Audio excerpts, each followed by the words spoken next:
जय हिंद फ्रेंड। हम लोग देखने वाले हैं क्लास 10th सोशल साइंस में पॉलिटिकल साइंस। ठीक है, ये पॉलिटिकल साइंस का फर्स्ट चैप्टर आपको बताया जाएगा। इस फर्स्ट चैप्टर में, जिसे पावर शेयरिंग के नाम से जानते हैं, इस चैप्टर के बारे में हम डिस्कस करने वाले हैं। यकीन मानिए, आप इस क्लास को देखने के बाद इतना जरूर कहने आएंगे कि सर ऐसे तो हमने नहीं पढ़ा था। हमने बहुत बार पढ़ा है सोशल साइंस, बहुत जगह से हमने पढ़ा है, बट ऐसे नहीं पढ़ा है सर।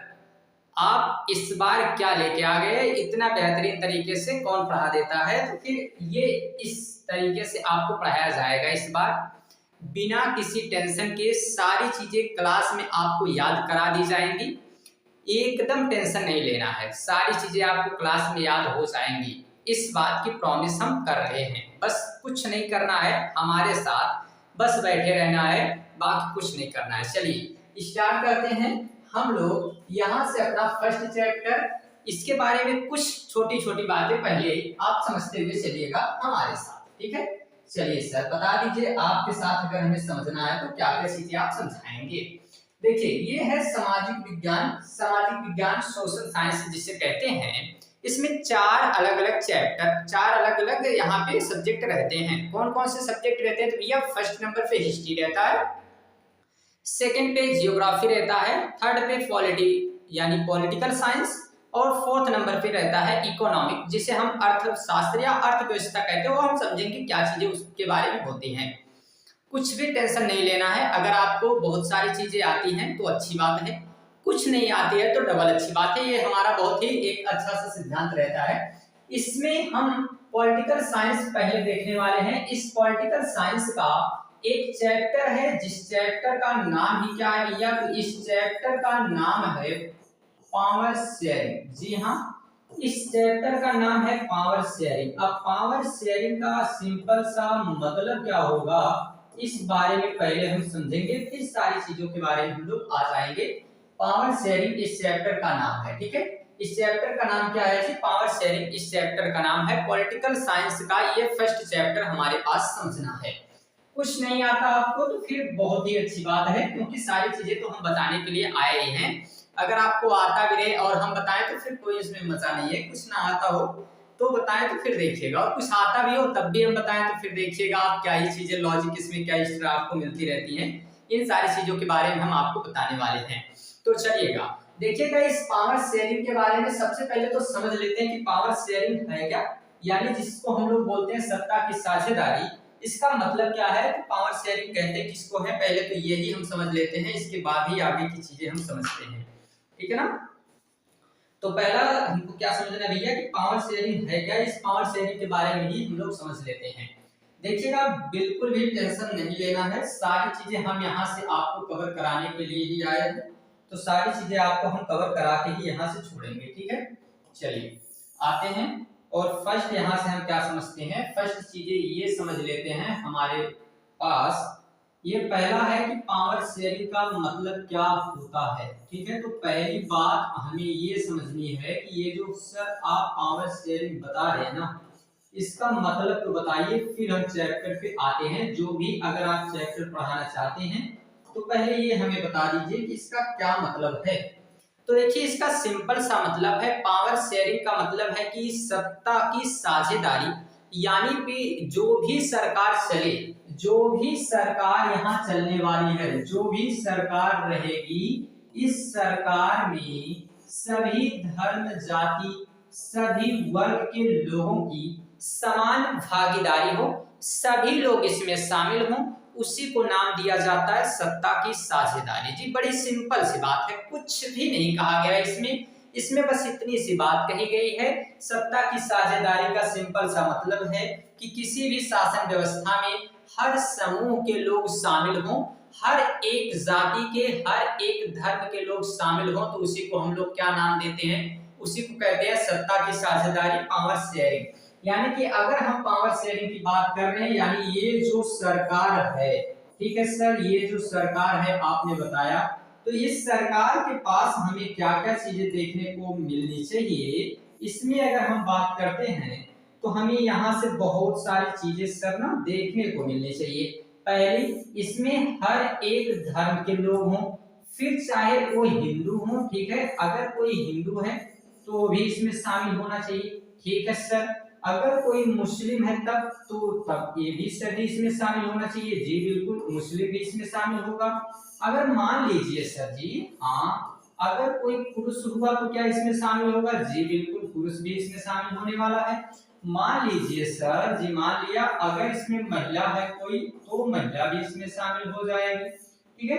मान लीजिए कि अगर कोई यहाँ पे गरीब व्यक्ति है तो क्या इसमें शामिल हो सकता है सर, बिल्कुल हो सकता है। कोई अमीर व्यक्ति है तो क्या इसमें शामिल हो सकता है, जी बिल्कुल, अमीर व्यक्ति भी इसमें शामिल हो सकता है। तो कोई भी व्यक्ति, क्या पढ़ा लिखा व्यक्ति इसमें शामिल हो सकता है, जी बिल्कुल, पढ़ा लिखा व्यक्ति। अजीत सर जी अनपढ़ की बात बता दीजिए, तो अनपढ़ व्यक्ति शामिल हो सकता है, जी बिल्कुल। एग्जाम्पल में आप देख सकते हैं बिहार की राजनीति में जहां जो सम्राट चौधरी जी हैं उनके बारे में कहानी बताई जाती है कि केवल 5 तक पढ़े हैं, शायद, हमने तो इतना ज्यादा रिसर्च नहीं किया, बट शायद 5 तक ही केवल पढ़े हैं। और अगर 5 तक पढ़े हैं तो हमारे देश के लिए कितनी खुशी की बात है कि वे व्यक्ति मान लेते हैं चुनकर आए हैं। यहाँ पर हमारे देश में एक लोकतांत्रिक शासन व्यवस्था है, तो प्रतिनिधियों के द्वारा यहाँ चुनाव से आने वाले व्यक्ति हैं, सब चुन के आते हैं, ठीक है, चुने हुए लोग हैं, जितने भी प्रतिनिधि हैं सब चुने हुए हैं। लेकिन क्या इसका मतलब इतना भी बुरा हो सकता है कि जिनके पास क्वालिफिकेशन के नाम पे मानते हैं कुछ ना हो, लेकिन क्या 5 तक केवल पढ़े, इतना भी मतलब कुछ तो क्वालिफिकेशन होना चाहिए। चलिए नहीं रखते हैं क्वालिफिकेशन, नहीं रखते हैं क्वालिफिकेशन किसी भी प्रकार की, तो क्या इतना हमें बता दीजिए कि उन्हीं के साथ रहने वाले जितने भी अधिकारी होंगे, जो भी कर्मचारी होंगे, उनके लिए इतनी बड़ी बड़ी क्वालिफिकेशन की क्या जरूरत है। चपरासी जैसी नौकरी में क्वालिफिकेशन की बात फिर कहां से आ जाती है। इस बात से हम चिंतित रहते हैं कि भाई जब सब जगह क्वालिफिकेशन नहीं रखा जा रहा है तो इस जगह पे क्वालिफिकेशन क्यों रखी जा रही है। ये सारी चीजें यहाँ पे हमें थोड़ा सा टेंशन दे देती है। बाकी ठीक है, राजनीति से हम लोग थोड़े से दूर रहे तो अच्छी बात है, क्योंकि राजनीति के चक्कर में कई लोगों की राजनीति बिगड़ जाती है। ऐसे हम पॉलिटिकल साइंस पढ़ा रहे हैं, राजनीतिक विज्ञान ही पढ़ा रहे हैं, तो हमें लगा राजनीति के बारे में थोड़ी सी चीजें बता देते हैं। और जो लोग राजनीति हम लोगों के खिलाफ करते हैं ना, तो याद रखिएगा हम लोग राजनीति पढ़ाने वाले हैं, करने वाले नहीं है। तो हमसे अगर सीखना है तो कुछ राजनीति आके सीख लीजिएगा, हम लोगों के साथ करने का प्रयास मत कीजिएगा राजनीति। चलिएगा, ये बात समझ में आई यहाँ तक, ठीक है सर, ये बात समझ में आ गई। इसका सिंपल सा मतलब है कि सभी लोग शामिल हो सकते हैं। जी सर, सभी लोग यहाँ पे शामिल हो सकते हैं, ये बात हमें यहाँ पे समझ में आ गई। बड़ी सिंपल सी बात है कि सभी लोग शामिल हो सकते हैं। चलिए ठीक है, ये बात तो सत्ता की साझेदारी के रूप में हमें बात समझ में आ गई है सर। अब देखिएगा ना, इसमें 2 ऐसी कंट्री है जिसका एग्जाम्पल दिया गया है सर, ठीक है, 2 ऐसे देश हैं जिनका एग्जाम्पल दिया गया है। एक देश है जिसे हम लोग जानते हैं किसके नाम से, जी इसके नाम से जानते हैं। इसका क्या मतलब है सर, इसका मतलब है एक तो है हमारे पास जिसे हम श्रीलंका के नाम से जानते हैं। अच्छा सर, ठीक है, अच्छी बात है। एक दूसरा देश है जिसे हम बेल्जियम के नाम से जानते हैं। चलिए सर, ये भी बढ़िया बात है, आपने बड़ी अच्छी बात कही है। तो एक तो श्रीलंका, दूसरा बेल्जियम, ये 2 देश हैं, दोनों अपने आप को लोकतांत्रिक देश कहते हैं। इन्हीं दोनों देशों का एग्जाम्पल हम लोगों को समझना है जी, बड़े अच्छे तरीके से हम इन दोनों के एग्जाम्पल को समझते हैं। देखिएगा क्या क्या चीजें इनके बारे में हमको समझना है, तो हमको ये चीज समझना है कि ये जो श्रीलंका है, जिसको आपने श्रीलंका कहा है, जी सर ठीक है, इसको हमने श्रीलंका कहा है। तो ये जो श्रीलंका है आपका, हाँ सर, ये हमारा श्रीलंका है। तो ये श्रीलंका जो है, इस श्रीलंका और इस बेल्जियम के बारे में अगर हम बड़ी सिंपल सी बात करें तो इन दोनों को ये हम समझेंगे ना कि ये दोनों क्या करने वाले हैं, दोनों के दोनों लोकतांत्रिक देश हैं, ठीक है सर। दोनों के दोनों लोकतांत्रिक देश हैं। लेकिन क्या होता है कि इन दोनों के बीच में समस्या किस तरीके की दिखेगी, यही सारी चीजें हम लोगों को इस चैप्टर में समझना है। तो हम एक एक कंट्री के बारे में समझेंगे। पहले हम बेल्जियम के बारे में सारी चीजें समझ लेते हैं, और बेल्जियम के बारे में समझने के बाद जस्ट हम क्या करेंगे, तुरंत श्रीलंका के बारे में भी कुछ चीजें समझते हुए चलेंगे आगे, ठीक है ना। तो इसी तरीके से हमारा ये यहाँ पर अभी प्रोसेस होने वाला है कि हम किस तरीके से यहाँ पे समझते हुए चलेंगे। आइएगा, पहली अब यहाँ पे हमारे पास कंट्री आती है बेल्जियम, और बेल्जियम के बारे में ही हम समझना स्टार्ट करते हैं यहाँ से, ठीक है। तो चलिएगा जी, पहली कंट्री हमारे पास कौन सी रही, तो सर आपके पास ना ये पहली कंट्री है जिसका नाम आपने अभी बता दिया है हम लोगों को, और वो क्या है, वो है बेल्जियम जी, ठीक है जी। तो पहली कंट्री हमारे पास आ जाती है जिसको हमने नाम दिया है, क्या हमने नाम दिया है जी, बेल्जियम, ठीक है सर। ये आपने ही नाम दिया है तो आप ही दे दीजिए, हम लोग इसमें आपको कुछ कह थोड़ी रहे हैं। ये नाम है बेल्जियम, ठीक है, ये बेल्जियम हो गया। अब इस बेल्जियम के बारे में ही हमको सारी चीजें समझनी है, और हम लोग यहाँ से ही समझते हुए चलेंगे। मे भी कलर दिख रहा नहीं दिख रहा है, ठीक है कोई बात नहीं, कलर ये वाला तो दिख रहा होगा, ऐसे हमें आशा है, बाकी आप बताइएगा। नहीं दिख रहा है तो फिर हम लोग चेंज कर देंगे आगे से कलर, कोई दिक्कत नहीं है।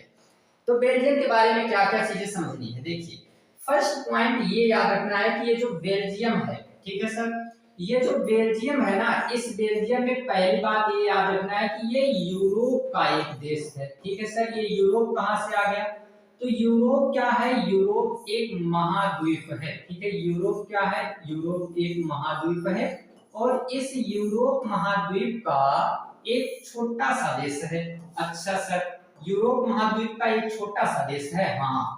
तो यूरोप महाद्वीप का एक छोटा सा देश कौन है, तो ये छोटा सा देश है बेल्जियम, ठीक है। एक छोटा सा देश है, बहुत ही छोटा है। अच्छा सर, बहुत ही छोटा है, कितना छोटा होगा बता दीजिए तो इसके बारे में। तो अगर आपको हम बताएं ना इसके बारे में कुछ कुछ जानकारी, तो ये बेचारा कितना बड़ा है, तो ये बेचारा आपको देखने को मिलेगा, इधर से बता देते हैं, ये बेचारा आपको मिलेगा कम से कम, जो आपके यहाँ एक हरियाणा राज्य है, यूपी बिहार ये सब तो आपने सुना होगा, बट उसकी तुलना इससे ना की जाए, इसकी तुलना किससे की जाए, हरियाणा राज्य से। ये जो हमारे पास एक हरियाणा राज्य है ना, इसी हरियाणा राज्य से करीब थोड़ा सा कम ही है। हरियाणा जो राज्य हमारा है, इतना बड़ा भी इसका क्षेत्रफल नहीं है, तो हरियाणा राज्य से भी कम है। तो हरियाणा से भी कम क्षेत्रफल किसका है, तो हरियाणा से भी कम क्षेत्रफल है इस बेल्जियम का, ठीक है। तो क्षेत्रफल जो है इसका हम लोगों से भी कम है। अगर बात करते हैं कैसे आप कह रहे हैं कि इससे कम है, कोई डाटा तो बताइए। तो हरियाणा कितना है, हरियाणा का क्षेत्रफल 44,212 वर्ग किलोमीटर है। बात समझ में आई, 44,212 वर्ग किलोमीटर किसका क्षेत्रफल है, हरियाणा का। लेकिन अगर बात करें बेल्जियम का, तो बेल्जियम का 30,528 किलोमीटर है, ठीक है जी।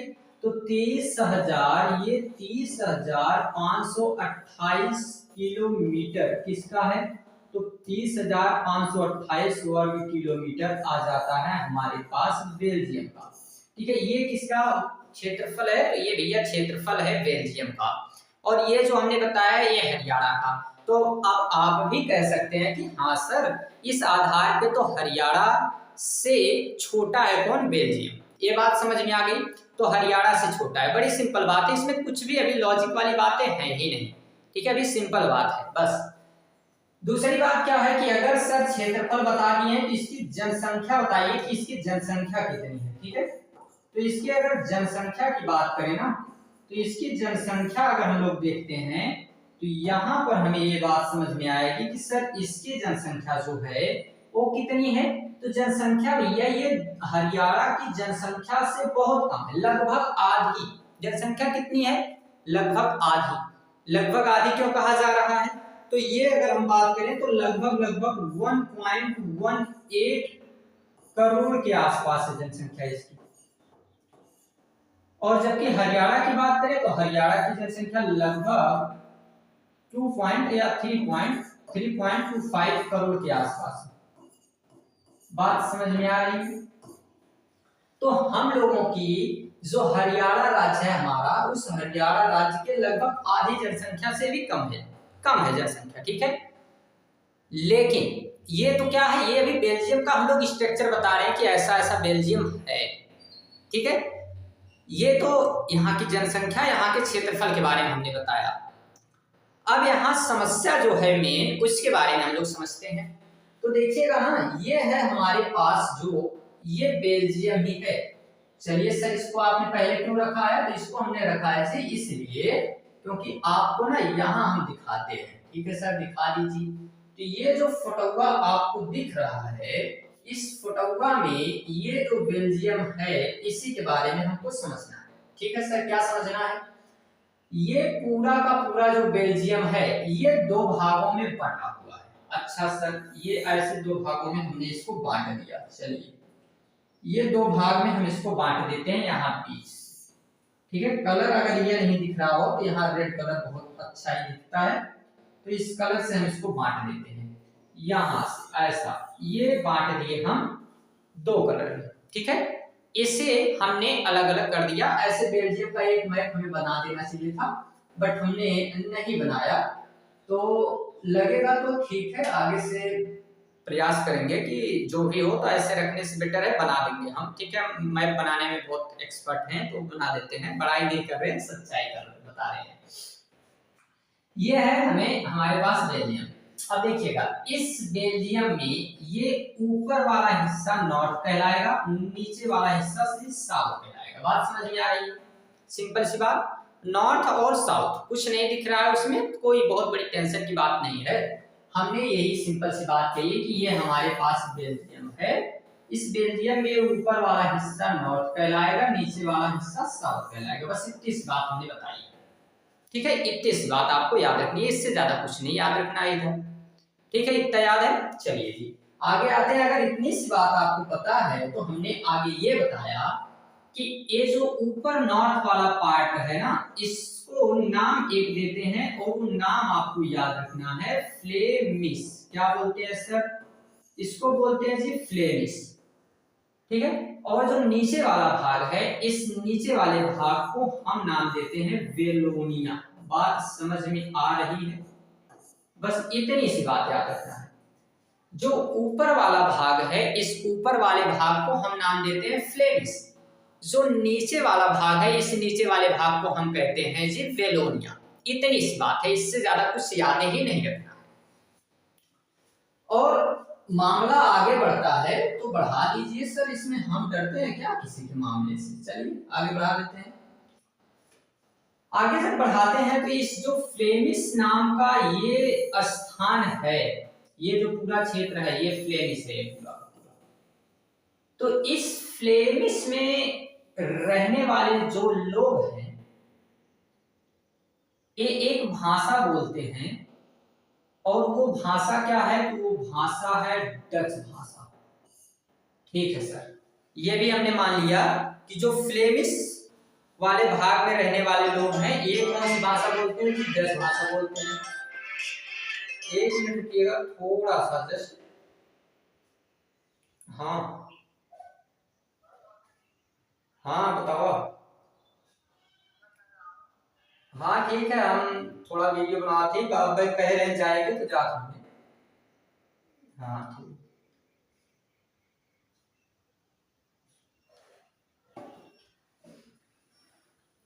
चलिए आगे देखते हैं। तो हम लोग यहाँ भी ये फ्लेमिश है, तो फ्लेमिश में हमने कहा जी कि ये डच भाषा बोलने वाले लोग हैं, ठीक है। बट अगर ये वेलोनिया है, इस वेलोनिया में हम लोग देखते हैं तो यहाँ पर एक भाषा बोली जाती है, और उस भाषा को क्या कहते हैं जी? फ्रेंच भाषा, ठीक है। बस इतनी सिंपल सी बात याद रखिएगा, कुछ नहीं याद रखना है। इसको हम मिटा देते हैं, इसको छोड़िए, ये खत्म करिए इसको, ये कुछ नहीं है, ये लफड़ा आप हटा दीजिए, मैं को इससे कुछ नहीं लेना देना। इतना सिंपल याद रखिए, इससे ज्यादा कुछ नहीं याद रखना है, कुछ याद ही नहीं रखना है इससे ज्यादा। इसको हम इधर कर देते हैं, ये इधर आ जाओ, इधर आ जाओ, चलो इधर आ जाओ, ठीक है। ये इधर आ गया। हमने कुछ नहीं कहा है। कुछ कहा है सर आपने? कुछ नहीं कहा है हमने बस इतना कहा है कि ये पूरा बेल्जियम, इस बेल्जियम का ऊपर वाला भाग फ्लेमिश कहलाएगा, नीचे वाला भाग वेलोनिया कहलाएगा। बात समझ में आई? ऊपर वाले भाग में एक भाषा बोलने वाले लोग हैं, उस भाषा को डच भाषा कहते हैं, ठीक है, डच भाषा। नीचे रहने वाले लोग जो वेलोनिया वाले भाग में रहते हैं वो लोग एक भाषा बोलते हैं, उस भाषा को कहते हैं हम लोग फ्रेंच भाषा। सिंपल सी बात है, ठीक है। आगे समझिएगा, अभी इस बात केवल आपको याद रहनी चाहिए, इससे ज्यादा कुछ नहीं। अब ये याद रखिए कि जो डच भाषा है ये कितने प्रतिशत लोग हैं, तो ये 61% लोग हैं, ये 61% लोग हैं, ठीक है, जो फ्लेमिश वाले भाग में रहते हैं। और ये जो वेलोनिया वाले भाग में है ये 40% है। बस एक बात ये भी याद रख लीजिए, ठीक है सर, ये भी हमने याद रख लिया। ऊपर 61% है, नीचे 40% है। अब एक छोटा सा हिस्सा है इसमें, छोटा सा हिस्सा कौन सा है सर? तो ये छोटा सा हिस्सा यहाँ पर है, यहाँ कोने में आप बना दीजिए ऐसा एक कोई हिस्सा, और इस हिस्से को हमने एक नाम दिया है प्यारा सा, और इस हिस्से को हमने कहा है कि यहाँ जो भी लोग रहेंगे ये जर्मन भाषा बोलेंगे। कौन सी भाषा जी बोलेंगे? ये जर्मन भाषा बोलेंगे। कितने प्रतिशत लोग हैं? तो 1%। बस बात इतनी सी बात। अभी तक आपको जो जरूरी थी वो सब हो गई। आपको लग रहा होगा सर क्या ही कहानी चल रही है, इधर कुछ पूरा बेल्जियम खत्म होने वाला है, ठीक है, बस साथ देते रहे ना, कुछ नहीं चाहिए आपसे, बस ये केवल देखना है आपको पूरी क्लास। यकीन मानिए इस क्लास के बाद आपको कहीं पढ़ने की जरूरत नहीं है, और ये दावा इसलिए किया जा रहा है ना क्योंकि आपके दिमाग में भरा जा रहा है सारी चीजें। भूल के दिखा देना, अगर पूरे क्लास में बैठे हो ना कंसिस्टेंसी के साथ, थोड़ा ध्यान को यहीं एकाग्र किए हुए, ऐसा ना कि इधर चल रहा है तो दूसरा कहीं कोई चल रहा है, ठीक है, तो आपको सारी चीजें यहाँ याद हो जाएंगी। इस बात का दावा हम कर रहे हैं, कुछ भी भूलने वाला नहीं है। विदाउट एनी पीपीटी, कुछ पीपीटी उपीटी से कोई लेना देना नहीं है हमको, और ना पीपीटी दिखाएंगे अब आपको, ठीक है। पीपीटी से हम कुछ नहीं पढ़ाने वाले हैं, आगे से पीपीटी से कुछ नहीं पढ़ाया जाएगा, कुछ भी चीजें पीपीटी नहीं, इसको पीपीटी नहीं कहते हैं। चैप्टर का नाम बस केवल लिखा गया है, इसको पीपीटी थोड़ी बोलते हैं। यहाँ सारी चीजें बना के रखते हैं, इधर कितना प्रतिशत, इतना प्रतिशत, फलाने प्रतिशत, ढिमका प्रतिशत, तो कहते हैं पीपीटी। पीपीटी नहीं, ठीक है। देखते हैं यहाँ पे, समझते हैं सारी चीजें। इतनी सी बात आपको अभी तक पता चल गई होगी, ठीक है सर, ये बात बड़ी सिंपल थी, ये सब हमने देख लिया। तो सर थोड़े थोड़े टाइम में आपने ये बता दिया 100% हो गए। हाँ जी, बस 100% हो गए, यही मामला था पूरे बेल्जियम का। बस मसला कहाँ है? मसला है कि इस बेल्जियम की एक राजधानी भी है। अच्छा सर, इस बेल्जियम की एक राजधानी भी है जिसको हम लोग यहां देखते हैं, यहां एक राजधानी। अच्छा सर, ये जो पीले कलर की आपको दिख रही है ना, ये एक राजधानी है, राजधानी कैपिटल है इसकी। और ये राजधानी जो है, इस राजधानी के बारे में अगर आपको हम बताना चाहें तो इसके बारे में ये याद रखना है। इसको थोड़ा सा ऐसा कलर कर देते हैं, मे भी आपको दिखने लगे, अभी दिख रहा होगा। इसको हमने नाम क्या दिया है? इस राजधानी को हमने नाम दिया है जी ब्रुसेल्स। इसको हमने कहा है ब्रुसेल्स, ठीक है जी। ये राजधानी क्या है? ये बेल्जियम की राजधानी है, कैपिटल है, कैपिटल। ये कैपिटल है किसकी? बेल्जियम की, ठीक है। ये कैपिटल है बेल्जियम की, राजधानी। बात समझ में आई? अब हमें ये देखना है, ये जो ब्रुसेल्स है, जो राजधानी है, इस राजधानी का मामला इस देश से बिल्कुल अलग है। क्या मतलब सर? मतलब पूरे भारत देश में कौन कितने प्रतिशत हिंदी और इंग्लिश बोलता है ये मुद्दा अलग है, बट दिल्ली में कौन कितने प्रतिशत हिंदी और इंग्लिश बोलता है ये मुद्दा अलग है। अच्छा सर, ये बात है जी, बिल्कुल यही बात है, यही चीजें आपको हम बता रहे हैं। तो यहाँ पे मामला क्या चलता है, यहाँ का मामला भी उल्टा चलता है। अच्छा सर कैसे? यहाँ पे ना जो दो भाषा थी, कौन कौन सी दो भाषा सर? ये दो भाषा जिसका लफड़ा चल रहा था, ये एक भाषा ये और एक भाषा ये का मतलब क्या है सर? ये का मतलब ये है कि जो डच भाषा एक थी, हाँ जी एक भाषा डच थी, ठीक है, इसको जो ऊपर थी तो ऊपर ही रखते हैं। एक भाषा डच थी, एक भाषा फ्रेंच थी, यही थी ना, यही दो भाषा थी, ठीक। एक भाषा डच, एक भाषा फ्रेंच, ये दो भाषा थी। जो भाषा पूरे देश में ज्यादा थी, कौन थी ज्यादा? कौन थी ज्यादा, ये बोलो, ज्यादा कौन थी? 59%, मतलब डच भाषा ज्यादा दिख रही है, दिख रही है ज्यादा, है ना ज्यादा, इधर ध्यान दो, है लड़के इधर देखो, तो 59%, ठीक है 59% थी। ये जो ज्यादा है राजधानी में जाके कम हो जाएगी, राजधानी में जाके कम हो जाएगी। चलिए तो राजधानी में ये हो जाएगी 20%, ठीक है सर। और जो पूरे देश में, जो पूरे देश में कम थी, इसके तुलना में ये 40% है, 59% है, तो अब ये यहाँ पे कितनी हो जाएगी? ये यहाँ पे हो जाएगी 80%। बस अगर ये स्लाइड आपको समझ में आ गई है तो पूरा का पूरा बेल्जियम का तहस नहस आपने कर दिया। हम यही हैं, रिपीट कर देते हैं, कोई टेंशन नहीं लेना है, सारी चीजें हम रिपीट कर देते हैं, आपको सारी चीजें याद रहेंगी बिना किसी टेंशन। हमने कुछ नहीं कहा जी, हमने बड़ी सिंपल सी बात कही है।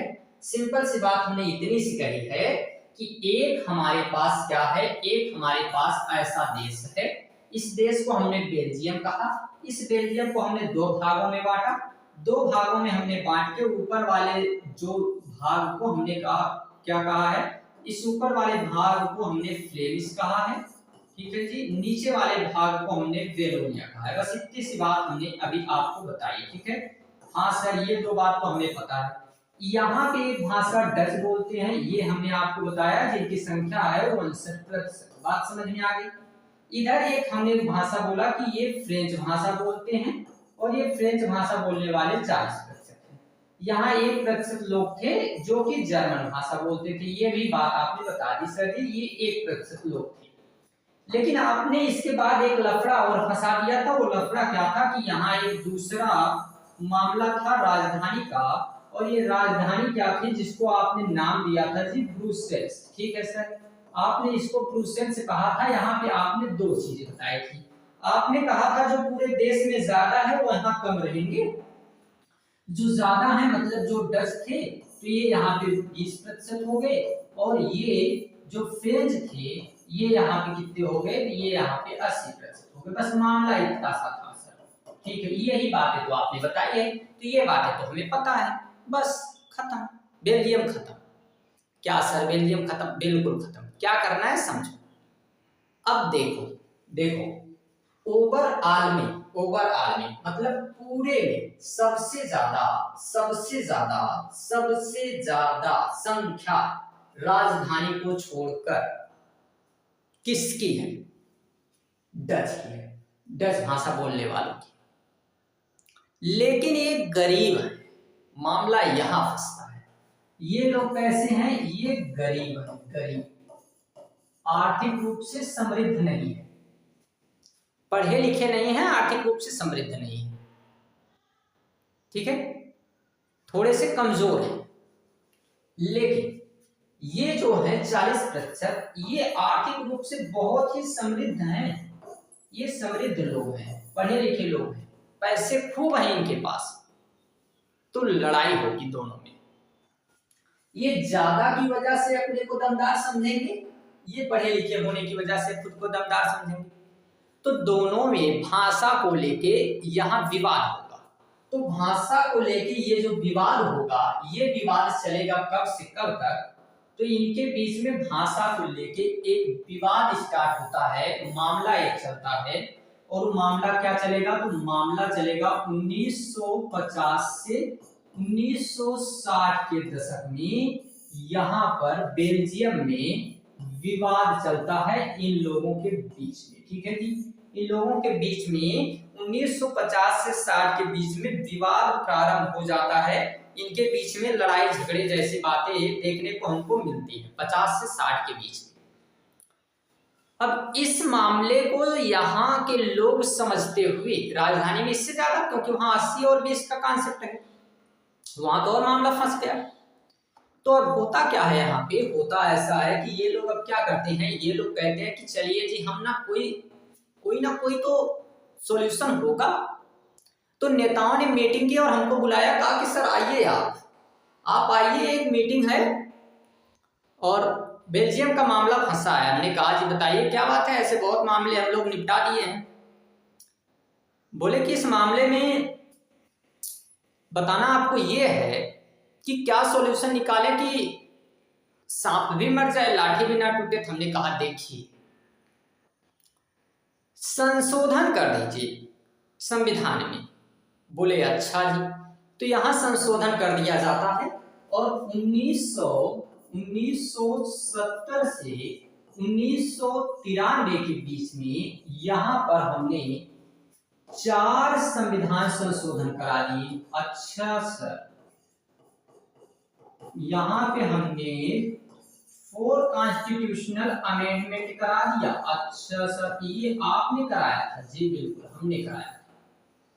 ये 4 संविधान संशोधन हो गए। अभी 4 संविधान संशोधन थे क्या, हर बार पेपर में आ जाता है। 7 सेट 8 सेट जो भी पेपर होते हैं, इस पेपर में ये क्वेश्चन पूछ लेता है कि कौन कौन से संशोधन किए गए थे। याद हो जाएंगे, अभी तक सारी चीजें याद है ना, ये भी याद हो जाएंगे। टेंशन न को लेना है, टेंशन बिल्कुल लेना ही नहीं। ये 4 संविधान संशोधन जो थे इनके बारे में समझिए। ये क्यों किए गए हैं, ताकि यहाँ विवाद ना हो, लोगों में लड़ाई झगड़े ना हो, इसीलिए 4 संविधान संशोधन किए जाएंगे। ठीक है, बात समझ में आ रही है? तो ये 4 संविधान संशोधन क्या है, इनके बारे में हम समझते हैं। पहला संविधान संशोधन यहाँ पे ये होता है कि जो केंद्र सरकार रहेगी, केंद्र सरकार का मतलब जहां प्रधानमंत्री रहते हैं, ठीक है, केंद्र सरकार पूरे देश की जो सबसे ऊपर वाली पोस्ट होती है सरकार की, जैसे अपने यहाँ मोदी जी। तो केंद्र सरकार में इन्होंने कहा, जो लोकसभा होती है, केंद्र सरकार में इन्होंने कहा कि जो भी प्रतिनिधि रहेंगे, ठीक है, जितने भी सांसद वहां पे चुन के आने वाले हैं, इनकी संख्या मस्ट बी ऑफ सेम, यानी कि ये कैसी होनी चाहिए, बराबर। तो प्रतिनिधियों की संख्या समान होनी चाहिए, इनकी संख्या कैसी होनी चाहिए, समान। दोनों भाषा को बोलने वाले, मतलब फ्रेंच जो बोलेंगे ये 50% और जो डच बोलेंगे ये भी 50%। तो ये 50-50% इनकी संख्या कर दी गई पहला संविधान संशोधन में। ये जो 50-50% इनकी संख्या कर दी गई, और एक बात कही गई, कोई भी अपनी मर्जी से विशेष प्रावधान नहीं किया जाएगा जब तक कि दोनों भाषा के प्रतिनिधि उसमें हाँ नहीं कहते हैं। अपने आप कोई एक भाषा को बोलने वाले लोग कोई संविधान विशेष प्रावधान नहीं कर सकते हैं। तो पहला तो संविधान संशोधन ये हो गया कि दोनों भाषा को बोलने वाले लोगों की संख्या कैसी रहनी चाहिए, समान रहनी चाहिए। ठीक है, दूसरा संविधान संशोधन यहाँ पे ये किया गया, ठीक है, पहला तो केंद्र सरकार में कर दिया गया, दूसरा यहाँ पे क्या किया गया, कहा गया कि जो केंद्र सरकार होगी, ठीक है, ये राज्य सरकार से बिल्कुल अलग है, केंद्र राज्य से अलग होगी, बिल्कुल अलग। मतलब इसका क्या है सर, यानी जो राज्य सरकार है इसके ऊपर केंद्र किसी भी प्रकार से कोई प्रतिबंध नहीं लगाएगा।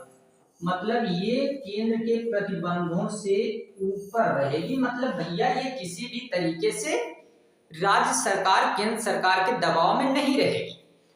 हमारे भारत देश में देख लीजिए, जहां पे अगर ये सरकार सत्ता में है जैसे बीजेपी, अब किसी को लगे कि हम बीजेपी विरोधी हैं या हम क्यों बोल रहे हैं, देश के नागरिक हैं, देश में जो सत्ता चल रही होगी उसके खिलाफ ना बोलेंगे तो कब विपक्ष वाले के खिलाफ बोलने जाएंगे। और जिनको बड़ा खराब लगता है तो आके एक दिन कर लो जो भी उठक बैठक करनी है, बात हो जाए कि हाँ किस तरीके से आप लोग क्यों बोल देते हैं, कौन से राइट्स आपको मिल गए हैं, कहाँ